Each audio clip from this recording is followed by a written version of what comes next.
Hola, hola, bienvenidos y bienvenidas a este nuevo episodio del podcast de las docentes en proceso.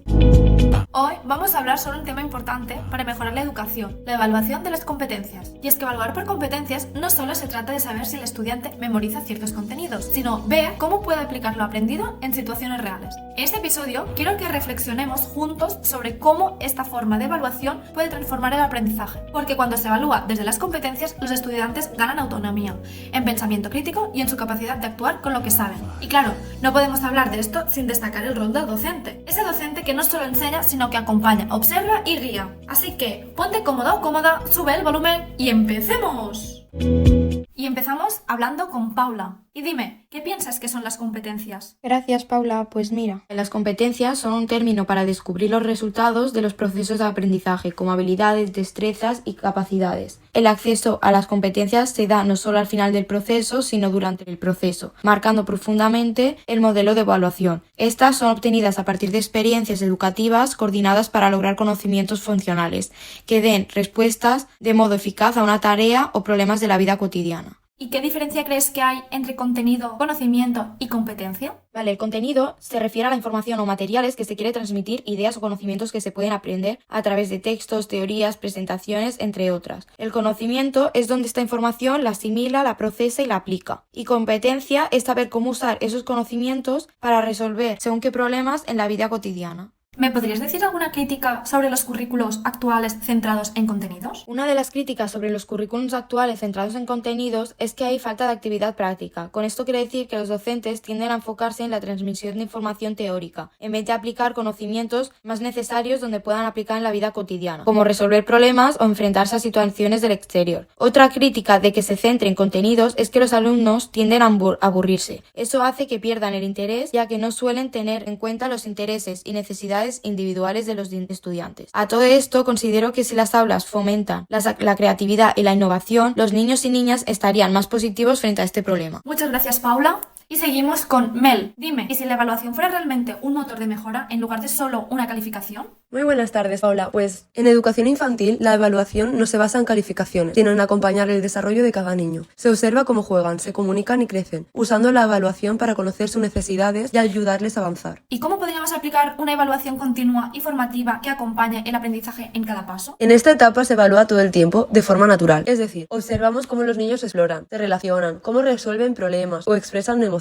Con pequeñas conversaciones, registros diarios o simplemente observando con atención vamos viendo qué necesita cada uno. ¿Evaluáis solo en las pruebas o también en lo que ocurre en el día a día en el aula? En educación infantil la evaluación no solo se hace con pruebas, ya que evaluar es observar cómo interactúan, cómo se expresan y cómo aprenden en su día a día. Y es muy importante recalcar que el verdadero aprendizaje ocurre todo el tiempo y no solo al final del año o del trimestre. Gracias, Mel. Ahora seguimos con Ana. Y dime, ¿qué papel juega la autoevaluación en el desarrollo de la autonomía del estudiante? Gracias, Paula. Pues la autoevaluación es crucial para promover la autonomía de los niños y niñas durante su infancia. Al involucrarlos en la evaluación de su aprendizaje y sentimientos, los niños y niñas adquieren una multitud de habilidades muy importantes. La autoevaluación les permite reconocer sus habilidades y debilidades. Al pensar en lo que han estudiado y en sus sentimientos al respecto, empiezan a comprender mejor en qué son buenos y en qué pueden mejorar. Esto les proporciona seguridad y les impulsa a seguir aprendiendo. ¿Y si involucramos al alumnado en la construcción de criterios y rúbricas, cambiaría su forma de aprender y participar? Pues bien, la participación de los niños y niñas en la realización de criterios y rúbricas no solo facilita su entendimiento y comprensión de su proceso de aprendizaje, sino que también fomenta aspectos clave para su crecimiento completo. Esta participación es muy importante por varias razones. Fomenta la autonomía, desarrolla habilidades de autoevaluación, aumenta la motivación, fomenta la colaboración, mejora la adaptación a las necesidades individuales y refuerza el aprendizaje significativo. ¿Estáis evaluando el alumnado o estáis evaluando sus respuestas y procesos? Con ello nos referimos a centrarnos en lo que dicen o hacen los niños y niñas, no en quiénes son. Analizamos su comportamiento, su razonamiento, su creatividad y cómo aplican lo que aprenden. Gracias a ello obtenemos información valiosa para poder guiar su aprendizaje sin la necesidad de etiquetarlos. Muchísimas gracias, Ana. Y volvemos con Mel. Y dime, ¿puede la evaluación ser una herramienta para desarrollar el pensamiento crítico en el alumnado? Pues sí, en la etapa de 0 a 6 años la evaluación está en la observación diaria. Al hacer preguntas abiertas como ¿cómo lo hiciste? O ¿qué pasa si lo cambias? Ayudamos a los niños a pensar, reflexionar y desarrollar su curiosidad. ¿Y qué impacto tiene la forma forma en que se hacen las preguntas al estudiante? ¿Realmente aprende? La forma en que preguntamos tiene un gran impacto en el aprendizaje. Las preguntas abiertas como ¿qué pasaría si? O ¿cómo lo harías de otra manera? Fomentan el pensamiento profundo y la expresión de ideas en los niños, permitiéndoles reflexionar y aprender activamente. Y si también enseñáis a los estudiantes a hacer buenas preguntas, ¿qué impacto tendría eso en su aprendizaje? Enseñar a los niños a hacer preguntas fomenta su curiosidad y autonomía. Al preguntarse ¿cómo puedo hacerlo mejor? O ¿por qué pasa esto?, se convierten en aprendices activos y motivados. Cuando los niños aprenden a formular sus propias preguntas, toman un rol activo en su aprendizaje, lo que aumenta su motivación y compromiso. Gracias, Mel. Y para terminar, nos queda Miriam. Dime. El papel de los docentes como agentes de innovación educativa es muy importante y esencial en la transformación del sistema educativo. No solo son simples transmisores de conocimiento, sino que los docentes tienen el poder de ser verdaderos estimuladores del cambio en los más pequeños. Hablamos de profesionales que no solo tienen que adaptarse a las nuevas realidades, sino que también deben ser los principales impulsores de las nuevas formas de aprender y de enseñar. Esto significa ser capaz de crear un entorno educativo que no solo esté basado en la transmisión de información